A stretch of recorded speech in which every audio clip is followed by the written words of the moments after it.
passion, focus, discipline. This is the Zero Excuses podcast. Each and every week, we talk to high-performing, inspirational athletes, entrepreneurs, and leaders. We ask powerful questions to extract their tools, strategies, and life lessons for you to crush your excuses, to break out of your comfort zone, and accomplish your ambitious dreams and goals. Here's your host, Kenyon Zitska. Hey guys, what's going on? Welcome back to the podcast. Man, I am excited for today's episode. You know, I hate to say that, you know, I love one guest over another, but today's guest, Len Wright, you know, I'll have to say this is one of my favorite topics that I've covered on here. I'll say that much. But Len and I, we really hit it off in today's episode, and it's a little bit longer than what you may be used to on the podcast here, but for good reason. I think, you know, I try and keep my shows to 30, 40 minutes because personally I tune out after that length of time on most podcasts.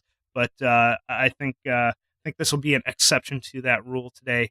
So, you know, Len, he describes himself as a mystic, but don't let that term turn you off because he is a very practical dude, and you might start thinking woo-woo type stuff when I say that term, but it's far from it in this conversation that we have. All right, but before we get into all of that, let's I got a couple quick reminders for you guys. First of all, I appreciate everyone who has gone to iTunes and left me a rating and review. It's really helped get the word out about what we're doing here on the show, helping people learn how to build discipline and eliminate excuses. But if you haven't done so already, go over to iTunes, kenyazitska.com/iTunes, take you right where you need to go to subscribe, rate,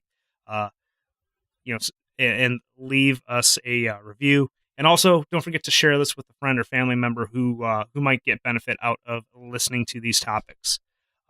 And secondly, have a couple opportunities for you guys to get more involved with what we're talking about here, talking about the topics and strategies that we talk about during the solo shows and the interview shows like this one. You can join our closed Facebook group at kenyazitska.com/group.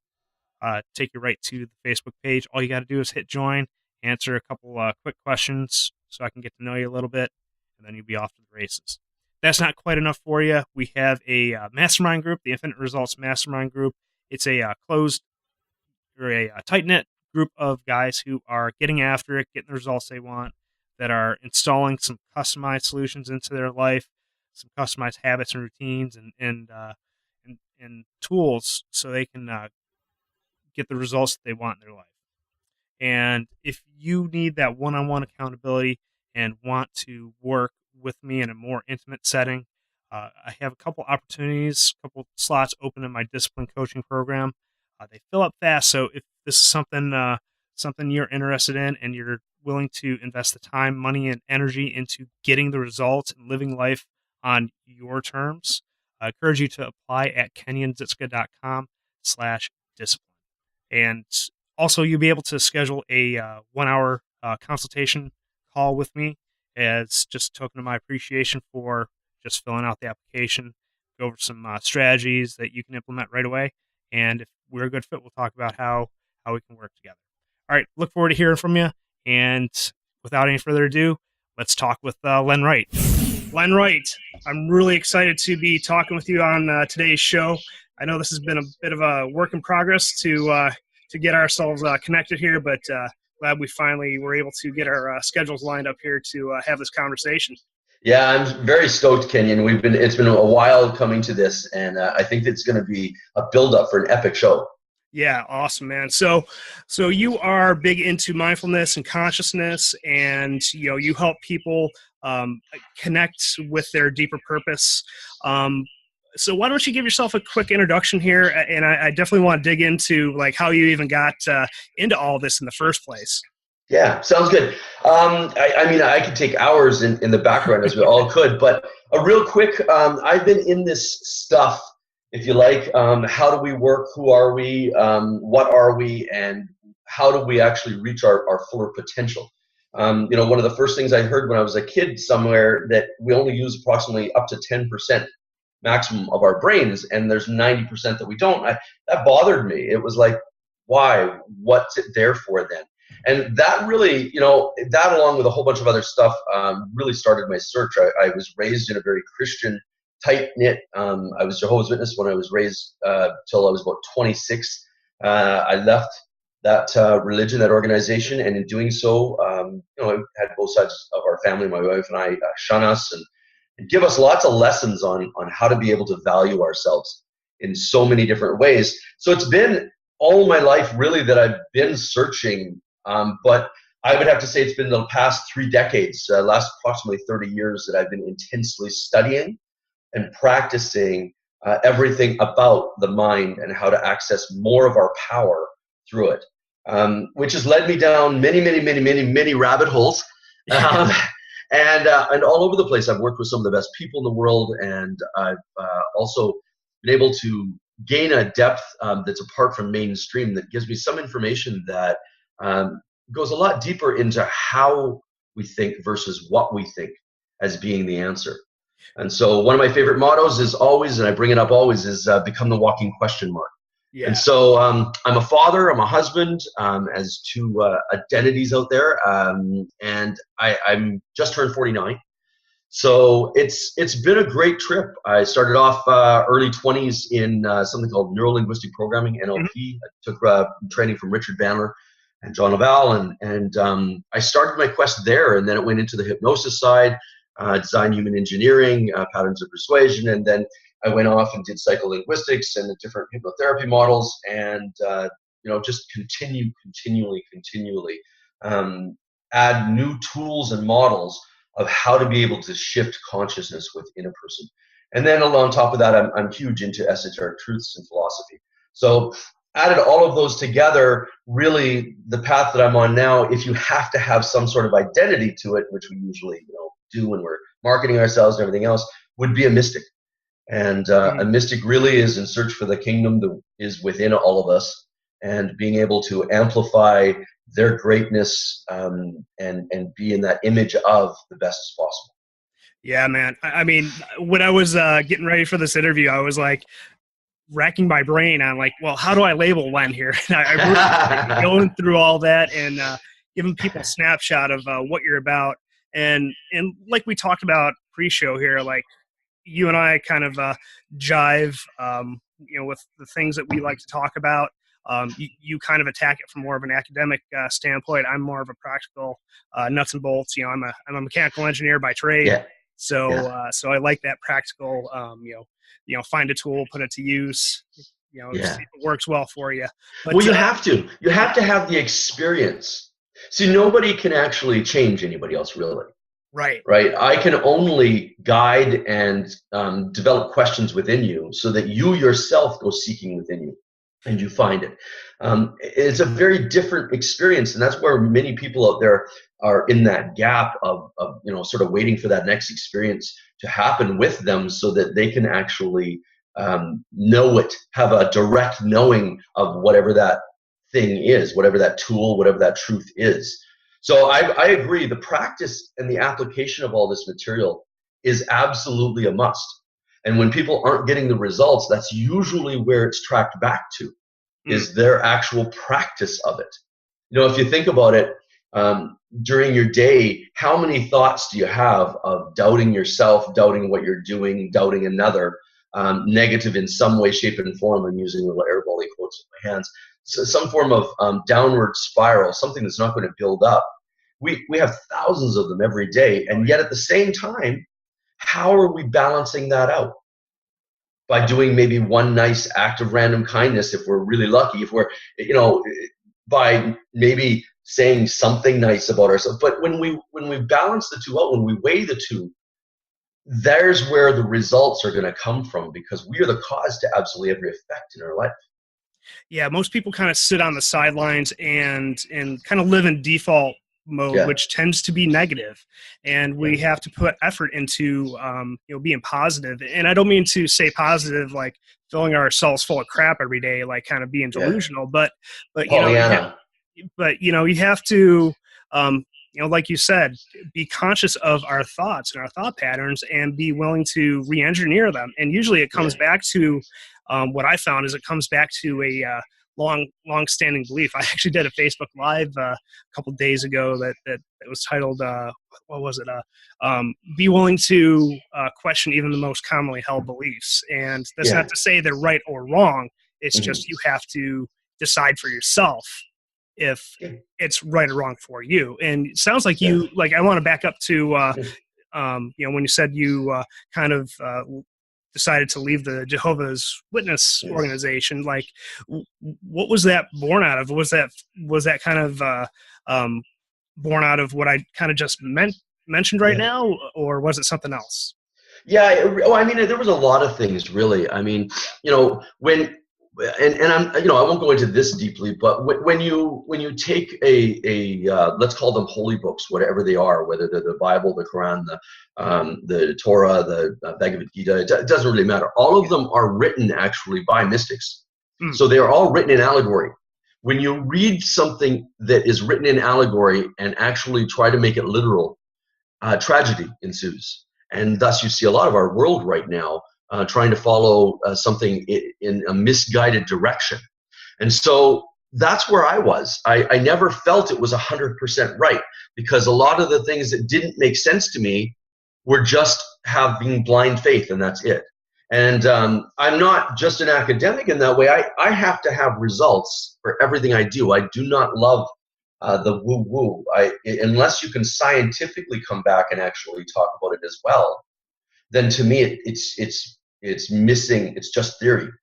Yeah. And so, with me growing up that way, there were a ton of different things that came up that just really didn't make sense to me. But as people do in a lot of different areas in their life, they compromise themselves and they push that down. They go, oh, well, maybe I just don't understand it. Maybe this, maybe that. But that feeling of not right is trying to tell you. It's a message. It's trying to tell you something. And so I finally listened. And it was actually after I had gotten into a little bit more of expanding my consciousness with NLP and hypnosis and that type of idea, where, a lot of religions don't even want you to meditate. And there's a reason for all of that, right? It's because, as I believe, the kingdom is within. The only way to really reach that peaceful state of you is inside of you, and that's through meditation and through examination within. And so if you paint something as a stigma, as bad, then people just won't go near it. And there's many things like that in life. And the mind whole area, as you probably found out too, Kenyon, is like that. People don't understand it. People don't understand how their thoughts actually come up or what their thoughts are. I talk to a lot of people that I go, how much do you not think during the day? And they just look at me blankly and they say, I would be dead. And I no, you're identified with your thinking, but your thinking is an apparatus. It's a machine. It is not you.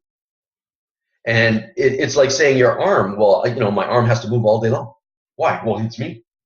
It's my arm. I have to use it. No, you use it as a tool. And that's exactly how our mind and our apparatus is meant to be able to be used. We have 3 dimensions that we live in at one time. That's why 3 everything is so important, right? 3 is a valuable number. But we live in the physical, like that's it. But most people, that's the only place they are aware of living in. Yeah. But at the same time, there's a mental area dimension, and there's also, you can call it soul, you can call it spiritual, you can call it whatever you want, but there is another connective type of dimension that we also live in. So those 3 dimensions are going on in every moment at the same time, at all the same time, so that if you're not living in all 3, it's very difficult to guide your life properly. Right. Well, so I don't mean to stop you there, but what are, for the listeners out there, what are those 3 specific dimensions that you're referring to? Well, physical. So we live as a meat suit. We live in this physical world, bump around with each other. Okay, that's one world we live in, dimension. We also, at the same time, there's a world of thought, a mental arena that is also going on while we're bumping around physically. We're talking to ourselves in our head. We're thinking thoughts. Our thoughts are then actually releasing chemicals in our body. This whole world is going on, overriding the physical world at the same time. Then there's another world that gets a little bit more transcendental, if you will, a little bit more quote unquote spiritual, and that's a heavy word. But it's that other connectivity, that other true connection. Deep meditation will find you there. It's the stillness that the intelligence resides in. I don't know what else to say. Yeah. Right? So there's those three are going on within each one of us every moment. But you see, if you're only aware that one is going on, the physical, and that's where your whole potential is spent. So as an example, everything in your life is to be able to fulfill your physical needs. Yeah. If that's all where you're residing, you're missing out on two parts of your life. Yeah. As it's going on. To not understand, hey, my mind is telling me this, whether it's low value something or I can't do something or whatever, it's not me. When you're in a place of just following your mind, like, oh, get up, go to the bathroom. Okay, I go to the bathroom. Do this. Okay, do this. Comes into my mind, I want to do this. Okay, I go do this. You're a slave. And we're not meant to be that. We're meant to actually master that domain. And we're meant to be able to then guide or direct our thoughts. Right? I mean, that whole mental sphere can also be, called your temple. Because if you actually, it's funny. I mean, everything, all the answers and solutions to life are right in front of us at all times. But they're usually in ways that we've been taught to overlook or taught to laugh at or scoff at. So we don't even think about them. For example, what? Well, like here's one example too. Yeah. When the side of your eyes, on the side of your head, but right behind your eyes, okay, if you get a headache there or whatever, you rub your what? What's it called? Temple. Yeah. Your temple. Oh, yeah. Right? Your temples. Well, why is that called that, Kenyon? Because, it's your temple. Yeah. It's your temple. But yet, has anybody ever said that to you before? Probably not. No. Right. And yet, you've rubbed them, you've called them your temple for how long? And nothing ever went past that. And that's what I'm talking about. Yeah. Is because of the fact that it's already all there telling us, but we are so caught up, so distracted with the one world that we've forgotten or are not even aware that the other two are going on. And so that is your temple. That is where you're meant to go daily. You're meant to reside over that. And when you do, then your physical and your other dimension that we talked about, as well as your mental domain, all flow like water. Yeah. Because it's not meant to put the cart before the horse and just do the physical.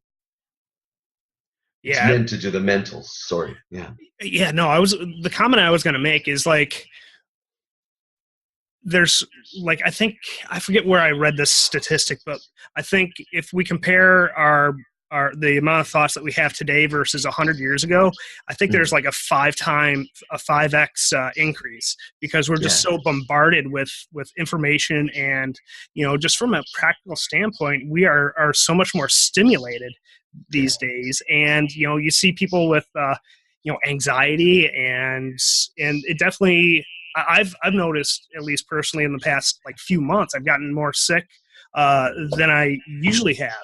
And I could definitely tell that it's because I was not taking care of my mind and my thoughts and my consciousness as good as I was 6 months prior. So I definitely can see a physical manifestation of where we don't, or if we don't take care of our minds, it affects us physically. So you have to start within your mind. You have to start cultivating positive thoughts. So, well, I'd like to go up on that, and sure.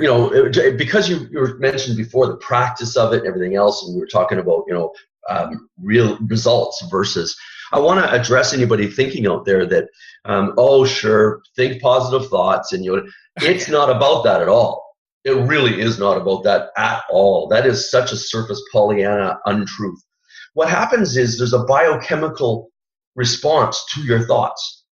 So as an example, if I'm sitting here and if I'm enjoying myself, and if I'm thinking good thoughts, I'm in a good place, let's say, okay, I actually will be excreting or secreting within my body certain chemicals that keep that state alive within me. That's what gives me the good feeling. The feeling comes from the chemicals, which are, serotonin, dopamine, and oxytocin is a happy drug. Yeah. So, like, as an example, laughter, or when you're, cuddling with somebody that you love, give somebody a hug. If that hug lasts over 15, 17 seconds, somewhere around there, it actually, at that time, your body excretes oxytocin, which is actually a healing drug as well. Mm-hmm. So it actually makes you feel better and increases the health of your body.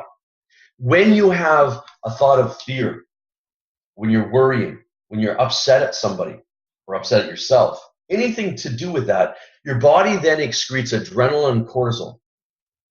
And those are acid building drugs. So those are fight or flight. So all of a sudden you get tense, your gut may start to burn a little bit, you start maybe having reflux, acid reflux, and your body starts decaying. And you start actually causing problems for all your organs, and your whole mechanism, your whole body suffers from those higher degrees of acid because you're not using it in the fight or flight. You're not running. You're not doing anything that you're using that acid up. So then the acid actually goes towards breaking your body down and aging you faster. Wow. So there is nothing to do with Pollyanna about this. The personal development fields, a lot of them, that's where they sort of reside, right? Because it's only the fact of listening, reading books, and taking seminars and doing this stuff, and then you feel good for a tiny bit, and that's it. That's the very beginnings of waking up. You as you grow and as you evolve, you realize that this stuff is all really based in not just ancient ways, but it's based in science. They were all trying to describe science in all these holy books. But they were doing it thousands and thousands of years ago from their understanding at that time, and they were trying to do it through parables, allegory, and metaphor. And now we read them and we go, oh, that's literal. We're supposed to take a rod and hit our child. We're okay to hit another because no. I mean, I'm just using that as an example. I wasn't going to go into that field, but I guess I am. So as an example, and that we'll only deal with that one and then we'll get off the subject, but as an example, children in the Bible, in most holy books, but definitely in the Bible, in a mystical way, through allegory, is your emotions, your emotional states. Right? So spare the rod, spoil the child. In the one sense, it's teaching you literally, if you read it literally, to hit someone you love. You can't even do that to your neighbor without being arrested. You can't do that to your spouse without having an abuse charge. But you're supposed to do it to that you created and you loved, and it's supposed to be love. Doesn't make sense. Literally doesn't make sense. However, when you read it in allegory instead, you go, okay, so I'm supposed to discipline my emotional states. As an example, my anger, my frustration. If I don't discipline them, then I'm spoiling them, and they will act like spoiled children within me. Yeah. So all of a sudden, boom! It sets you free. It points you towards love. So see, that's what I'm talking about. Is people have not delved deep enough into themselves. Socrates, one of my favorite quotes is "Know thyself." And Paracelsus actually backed it up and said, "Know thyself, and ye shall know the gods," because we are made in the image of. If we actually run our apparatus, what I mean, our meat suit, and within it, ourselves properly. We can't do that if we don't know it. Yeah. You can only drive a car and do tricks and do all these cool stuff by learning how to run the car, how to drive it. Yep. What it does at this speed, what it does at that. I can take it this way. I can't take it this. It starts shaking when I get that speed. Whatever. Right? The steering wheel, if I move it this much, it does this. If I move it this much, I crash. Yep. Do we know that about ourselves? Geez, I'm triggered by this. When this person does this, when this thing happens in my life, I'm triggered and I freak out inside. Why is that? What am I fearful of losing? What am I fearful of? What am I attached to in that way that all of a sudden fear comes up within me when I'm on the cliff of maybe losing it somehow? So you see, all of our experiences are in tandem with our growth, meant to be able to give us the obstacle course so that we actually go through it, release what we need to release, and get stronger. Yeah. I was gonna, what you mentioned earlier about disciplining our kids. A very practical example that my personal life is my wife and I. We don't yell at our daughter very Mm. often at all. Yeah. We reinforce the positive behaviors and ignore the negative Mm. behaviors. So we feed Yeah. the positive wolf. I call it feeding the positive wolf. I'm kind of stealing this from Yeah. Mark Divine, but like feed the positive wolf and just starve the negative and ignore it. Well, And and I can't think of the village, Kenyon, but there's a village in Africa that when somebody in the village does something, against the laws, there does something wrong, hurts somebody, whatever, the whole village gets together and surrounds them. And no, it's not a lynching. It's not. What they do is they actually each person, because of the fact that the village is growing together, they know each other, right, right? And so our families are little villages. They circle the person and they take turns, each person in that village, talking about all the positive things about this person. They don't mention what they just did. They mention, what I appreciate about you, what I like about you, what I think is so great about you. I notice you do this well. I notice you do this really, really good. When the village is finished doing that, the person themselves makes the change within them. yes, And you see, this is the thing. We're so caught up in not understanding ourselves that we're completely, and one of my favorite authors and teachers, Guy Finley, calls it a breakdown. Whenever we lash out at ourselves or somebody else, whenever we go into an emotion that is not good for us, that is not taking us where we want to go, it's a breakdown. yeah, Because in that moment we're not in control anymore. And something else we've given our control up to in a way that actually disempowers us. It's a breakdown. So, I talk to people and I say, how many times in a week, how many times in a day do you break down? Do you get into a spot where you now afterwards regret doing that? yeah, And this is growth. This is how you measure your growth. Because the bottom line for that is you're hurting yourself. And there's no way you can hurt yourself and not be hurting others. The whole esoteric truth behind all of greatest life's mysteries, in the depth of the depth of the depth, there's only one real law, and that is do no harm. Period. Just do no harm. yeah. Go ahead. I was just going to say, it starts with ourselves. Remember the scripture, it says, love thy neighbor. What's the second part? As yourself. Right. So that means that if you do not start by loving yourself, then you're not going to be able to love your neighbor. Absolutely. It starts with us, and we've forgotten that. Yeah. The society, our education systems, our religious systems have all put the emphasis on having to know everything, number one. And number two, that we should just keep forging forward, keep running through our challenges. And it's not. We need to actually understand them.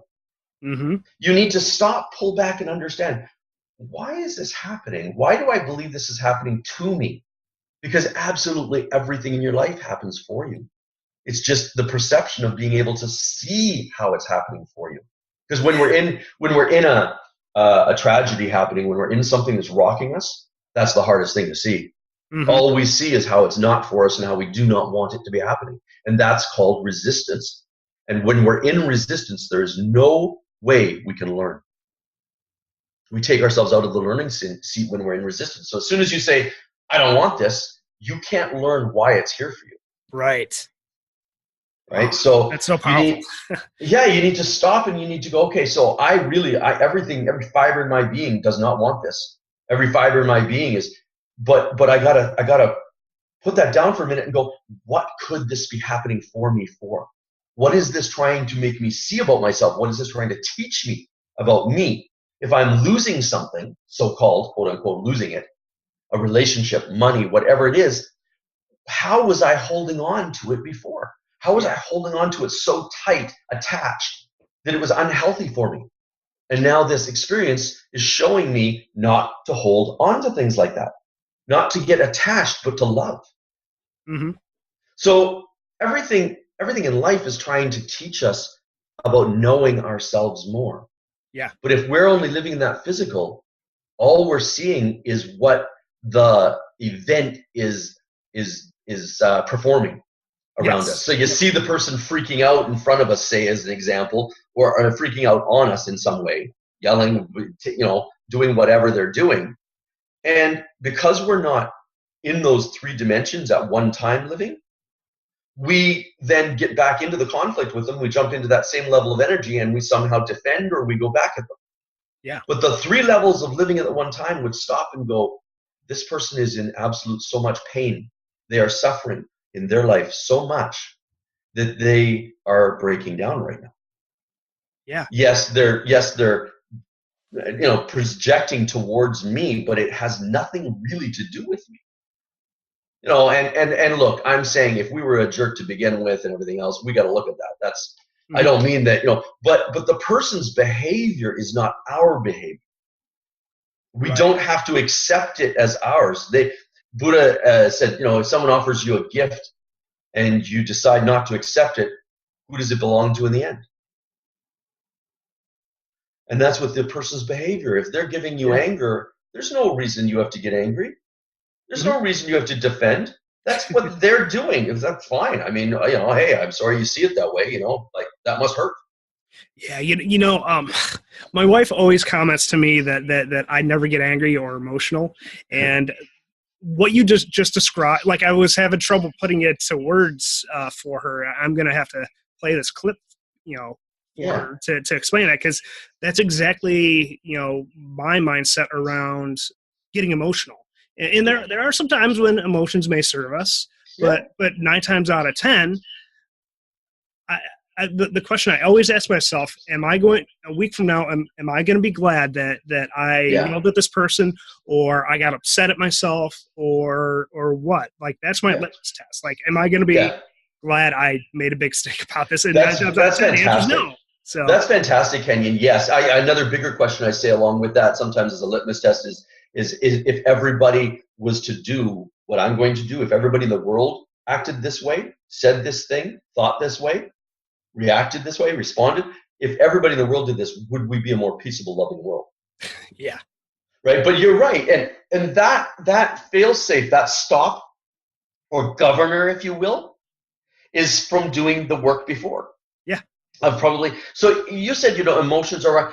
Emotions aren't wrong. None of this is wrong. Right. See, even lashing out at someone else isn't quote unquote wrong. This is not about judging yourself. And this is where people, they'll use these principles as another way to punish themselves, another way to beat themselves up.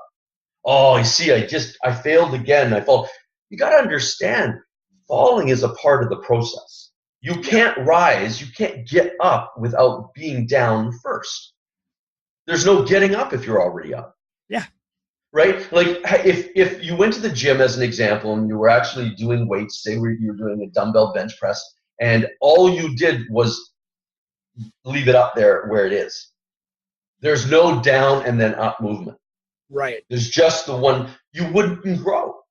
Yeah. It takes the full motion of breakdown and then build up to be able to grow a muscle. Yep. Well, it's exactly the same on the other levels of dimension of living.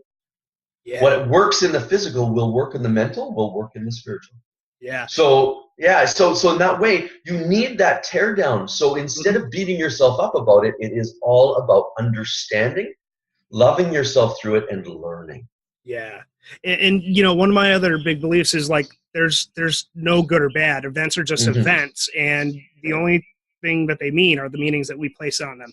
And that kind of goes along with I don't, there's quote unquote failure, but like all things benefit me. Like whether I fail or I succeed, I'm going to either succeed or I learn. Like it's not failure. Yeah. Right. So, I mean, I don't really believe in failure. Just because of the fact that failure is a very cemented term in the one thing that just happened, and that's not life. Life is always changing or morphing into the next experience. So what you call failure could be setting up your next experience as a success. So if that's the case, then really was it a failure? Or was it a piece of the puzzle leading to the success? Yeah. Absolutely. There is no failure. There is no failure. In fact, if a child actually believed in failure, they would never learn to walk. Mm-hmm. Right? The word failure has been given, and I love how you went into meaning. It has been given the meaning of something that is derogatory, and it's not. And it's part of the process. And so you got to understand the meaning that we give things. No event has a meaning unto itself. No event. Even a death does not have a meaning unto itself because it depends on the relationship you have with the person. Mm-hmm. The belief that you have of what's really going on. The meaning you give everything is the direction that we actually walk through that experience with. So if the experience event comes up, boom, and I say, this is terrible, this is not what I want, then I'm going to walk through that experience with a defensive attitude. I'm going to be pushing things away. I'm going to be moving, repulsing things away from me, repelling. I'm going to only see small little pie piece of the possibilities for myself in that. Yes. I limit myself. When I don't put a meaning on it, the question mark, as I mentioned before, then all of a sudden, absolutely every meaning and every possibility is open to me in that experience. Yeah. I gain strength and I empower myself by not having a meaning for it. Yeah, and a lot of people tend to, or I've seen many people who forget that they have a choice in the matter. Yeah. Like, we forget we have that power. Well, and it happens, Kenyon, so fast because as soon as we have the thought, that all of a sudden, remember, then the chemicals that parallel with bringing that thought to life is now excreted into the body. Boom. So now you have the extreme feeling of it at the same time. So, okay, something happens in your life, someone snaps at you, and instantly you react snapping back. And the thought in your mind is, how dare they treat me this way? Yeah. Or they don't respect me. Instantly, the I'm not being respected drugs, chemicals, are released into your body. The defensive ones, the ones that are going to look at that and all of a sudden have the adrenaline cortisol come up to be able to get angry. Yeah. Because if you thought about it in a way of, wow, this person must be going through a really rough time in their day or life or whatever, they're lashing out at me. Too bad for them. I'm loving my life. This has nothing to do with me. It has everything to do with them. If you go through it that way, then all of a sudden there's a certain amount of another drug, maybe it's dopamine, maybe it's serotonin, maybe it's oxytocin, maybe it's one of the many others that get released in your body so you feel better. So you see, in that way, and this is really, really an important point, okay? Let this sink home. You are your own savior. Right. Your mind, your imagination is either saving you or destroying you. And if you're allowing it to make the choices, it will destroy you. If you make the choices yourself, you have the chance to be that savior of all holy books talking about it and save yourself by directing yourself alkaline, away from acid. So that I don't age, so that I don't put myself through the pain. And I'm not saying that experiences, that they're not going to be painful at times, that they're not going to rock your world. Sometimes we need that because we've been, steering away from it, learning that lesson. Sometimes it needs to actually come crashing in on us to wake us up. But at the same time, if we're aware and awake, present moment awake, then these things don't come in the same way. Because if you're present moment awake and then all of a sudden this person comes into your experience and they're flying off the handle, you're awake in that moment. You go, okay, hold on. I remind myself right now, I don't need to get involved in that. Right. But if I'm asleep and I'm thinking about distracting myself and I'm thinking about something else and that happens, then what takes over is our mind's apparatus of belief system, our belief architecture. And so if we have anything inside of us, and most of us do, where, there's any feeling of lack of self-worth or anything to that effect, that person coming in, if they do anything towards you, that will be triggered because we're asleep.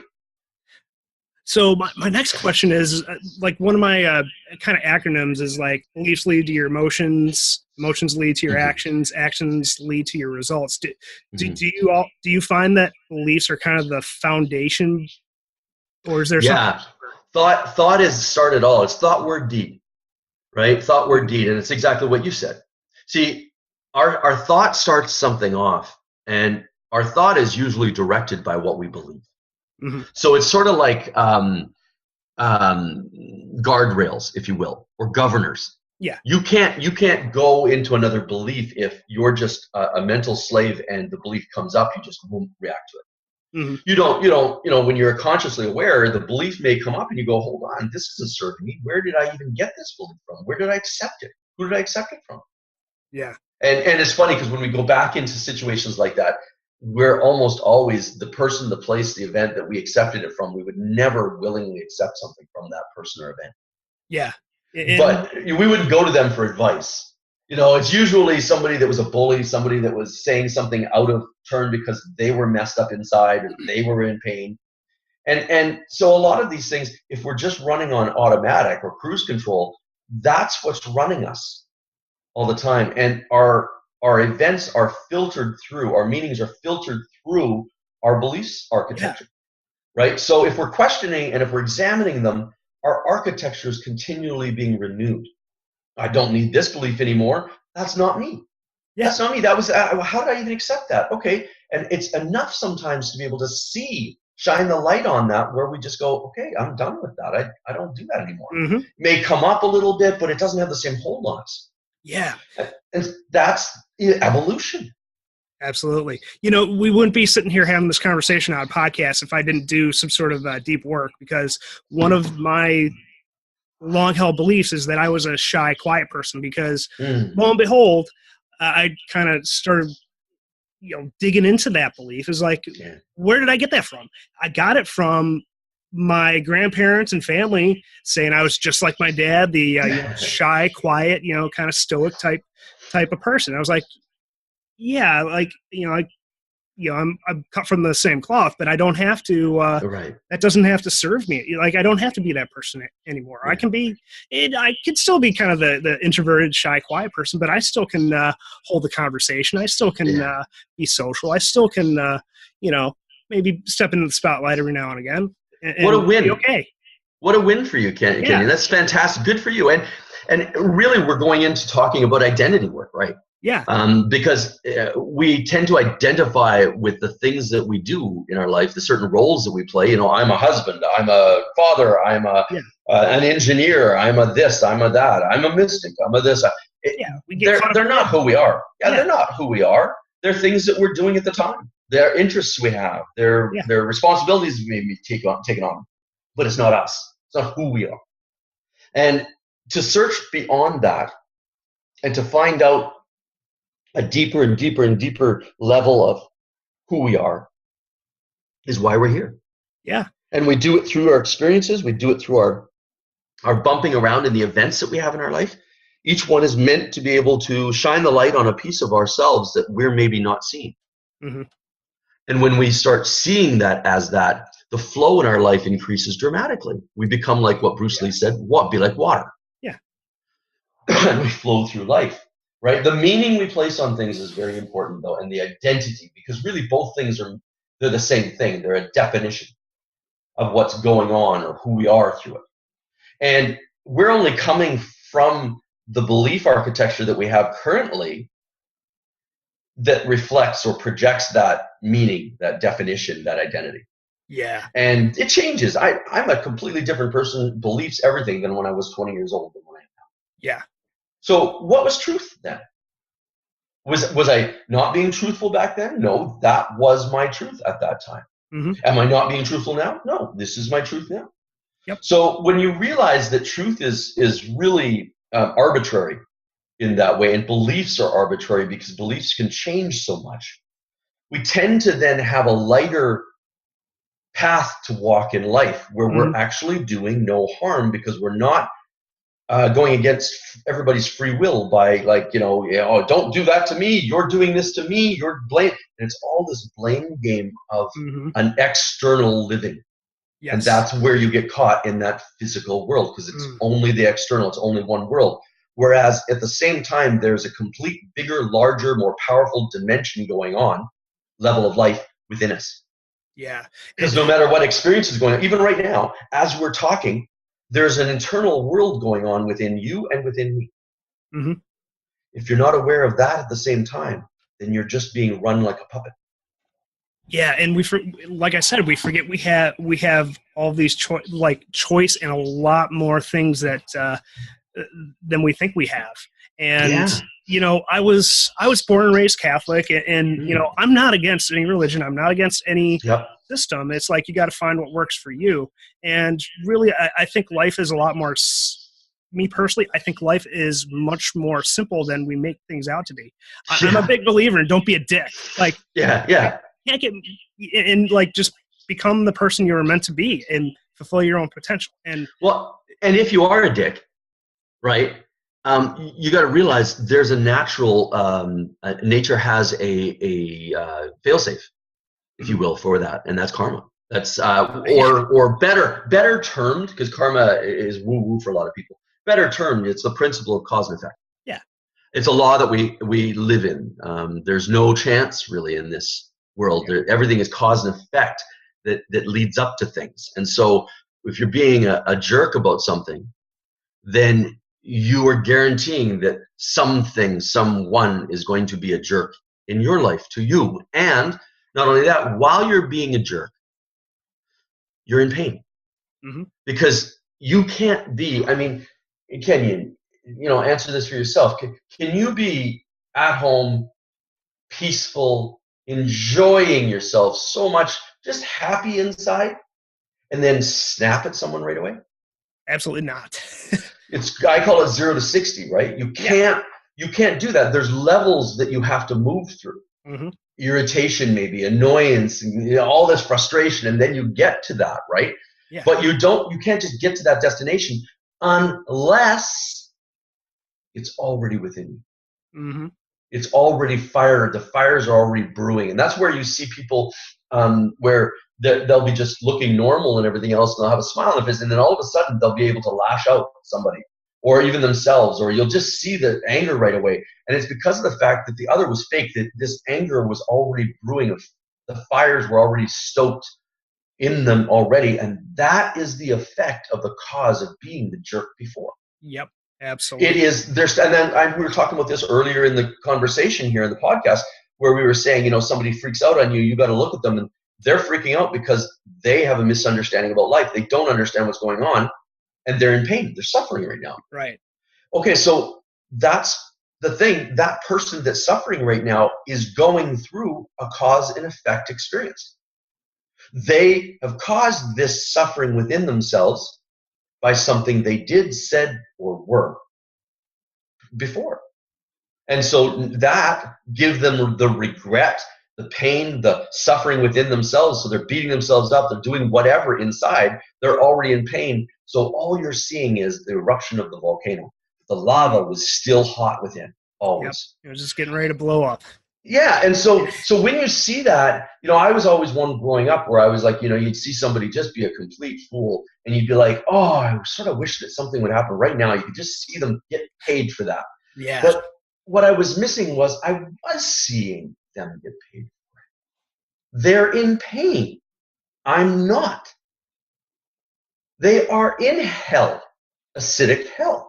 Yeah. They're burning up. They're aging right now. They're doing themselves harm. They don't feel good. Even if they're like got this snicker in their face and they're whatever, and you know, and oh, I love my life. No, look at their actions. If for a moment you can actually feel what they feel by going into their experience. So I just, you know, close your eyes, or even just going into what they're doing and go into their perspective, how they're seeing things. And you can actually feel the tightness and the pressure to a certain small degree of what they're feeling. And you'd be like, oh, geez, I don't want any of that. But that's why they're freaking out. That's why they can do the fool thing, is because of the fact that they're in the space of the fool, which is hell, which is torment and punishment and pressure. So you're seeing actually in the moment the law of cause and effect take place. Right? But it actually, it has just as much effect on, or just as much power on you. Now, if you get involved and you start pushing back and defending, then now you're in the same energy. Now the defense and pushing back has to come back and push against you. Yeah, it kind of comes back to what I said early. Question I mentioned before is like, am I going to be glad that I got this upset?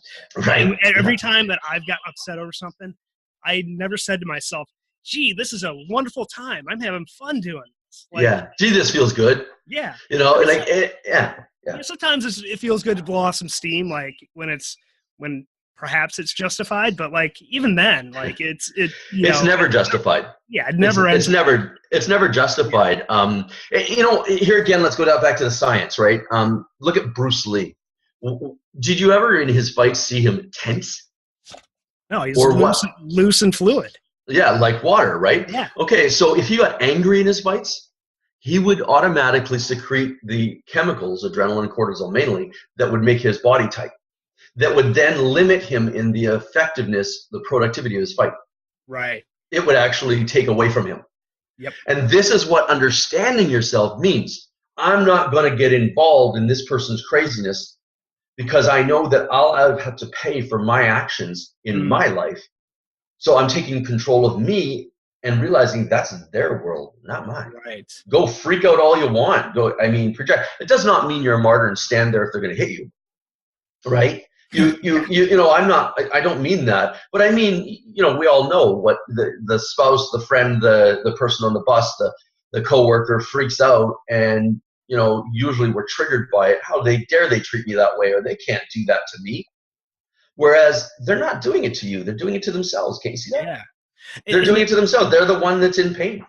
Yeah, and the flip side of it is if we freak out, we're just going to incite them to become more freaked out. But if we're that calming presence, another belief I have is what you project gets reflected right back to you. So if you project that loving, kind type of energy, it's going to come right back to you. When that other person sees you not freaking out, maybe they'll let their guard down. They'll get be less defensive. It opens things up.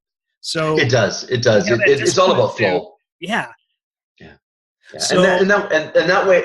Sorry, I was just gonna say, in that way, you not only provide an example and permission for others to do it, but you may even be teaching that person that is on the other thing doing whatever they're doing. You may show them the real strength, because you see, it's not strength to break down to that person's level.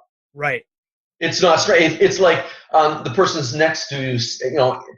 They're eating a bowl of poison. And because they offer you the poison too, you feel like, well, now I got to eat it. No, you don't. You just say, no, thanks. I don't want your poison. Yeah. I can see it's poison. I don't want it. I'm smarter than that. So, see, by falling into their line and defending and going back into it, it's just as easy as getting out of the situation in the environment. Yeah. I had a situation years and years ago where I had a confrontation. Somebody came up and wanted, and in me, my growing up, I was always into martial arts. I loved fighting. I was into that. That's where the understanding of this came from.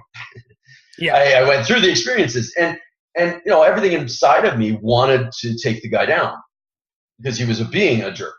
Yeah. Yet I didn't. I walked away from it as much as inside was telling me, no, finish this off, teach him a lesson. I walked away and I gained another lesson. Kenyon, I walked back to my family and had the rest of my day with my family that I love and enjoy. Yeah. And I was free. If I would have gone into this guy's world, because I know the other guy then walked away, his whole family was like that. They will just pick other things. Their day will continue to be like that. They will be frustrated. They will be angry. They will be towards each other, towards anybody else. I walked away, and then I thought, you know what? If I would have actually engaged, I would have been sitting in a police station right now. Yeah. Right? And I would have been away from my family. I would have, listen to this, I would have bought into his reality. Yeah. Right? No. I have my own reality. I'm creating my own life over here that I love. Right. I don't want any part of your world. So he didn't draw me into it. I was able to walk away and continue on with my life that I loved and enjoyed. He continued on with his life, stewing in the mire of acid. Yeah, we allow so many people to affect our lives like that. Like that person has no relevance in our life whatsoever. And we're going to forget. I mean, obviously you remember that person, but this is many years ago, right? Yeah. Obviously it was a very powerful thing for me because I really wanted to do something about it. Everything inside of me screamed, just take him down. Oh, yeah. It wasn't an issue where I was wondering, could I? I've been trained for years for doing that kind of thing. I did Muay Thai for years. I've done some jiu-jitsu. I've done, I know it's not a big deal. I boxed for years. Not a big deal. But at the point of me stopping and having a conscious gap and going, do I want the effect that this cause is going to give me? that gave me the freedom. Rather than reacting, I was able to go inside, understand myself enough to the point of going, okay, look, I don't want the effect that this could bring me, so I'm going to choose my cause that I am. Yes. And that's really the science behind it, because look at then what happened to the rest of my day. I could have altered effects where I was exactly. I could have altered it. Now I'm actually facing charges for the first time in my life. I'm doing this. I'm now with more of the fools. Mm-hmm. They're in the jail. Now I'm into more of their world. And this is the free will that we have. We can do that at any given time. You can change your whole entire life with one cause. Yep. That brings the effect. In the military, we say the best gunfight to be in is the one that you're not in. So it's a perfect analogy there. But Len, we are starting to run down on time. I feel like I'm kind of taking the rug out from underneath it, because this has been an awesome conversation. I did want to leave a few seconds here at the end for you to mention, how people can get in touch with you, and if this is piquing their interest, how they can possibly work with you if they want to go deeper with all this stuff. I mean, we went pretty deep today, but there's a whole another level. I'm sure. There's many deeper levels that attach to this. That actually, as you go deeper and understand what's really behind it, it looks like less scientific, but can be proven more. Yeah. So I mean, my site is probably the best way to be able to reach me, and that's www.zenlencoaching.com. All one word, zenlencoaching.com. I have a book out on Amazon, a little book of inner growth. You can get that off my site as well. I have a lot of free content, other podcasts. This podcast will go up on that site as well. Yep. So if anybody wants to learn more about me, that's probably the best way to be able to do it, zenlencoaching.com. And from there, if the material that we've discussed today and the material that they may find on there piques their interest, and they're willing and brave enough to be able to go deeper within themselves or have that desire, I definitely urge them to reach out. I enjoy talks with people like that, but more so, I really am always looking for people who see the value of quantum growth and the leverage that having somebody else guide them through it gives them.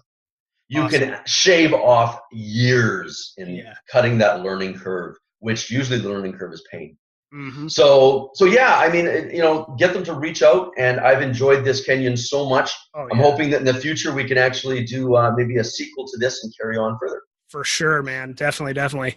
And, one last thing, if you can just give us one very practical tool or tip, or maybe even a strategy that people can take from this podcast and implement right away. What's one, powerful little trick that someone can, when they get down to listen to this, they can go try out? There's so many, but you know what? I think the one I throw out right now is I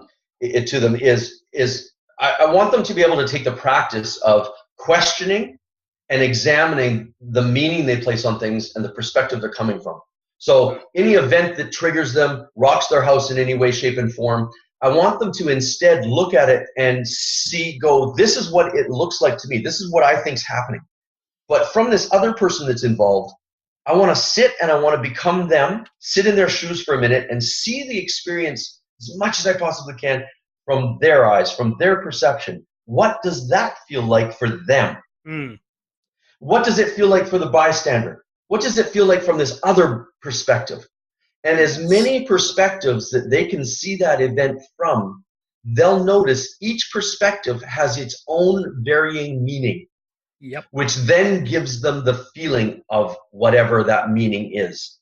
And what they'll learn is they'll learn how arbitrary their meanings are that they place on things, and how their meanings are taking them to the feeling or emotion destinations, and how it is dictating to them how they go through their life. Yes. If you start questioning and examining, investigating why we're putting the meaning on, why we're seeing it this way, we open up a doorway to greater understanding, and then we can have that conscious gap in there, and instead of reacting, we'll respond with more love, not only for the other individuals, the other people in there, but for ourselves as well, because we're saving ourselves from all the other junk that comes with that within us.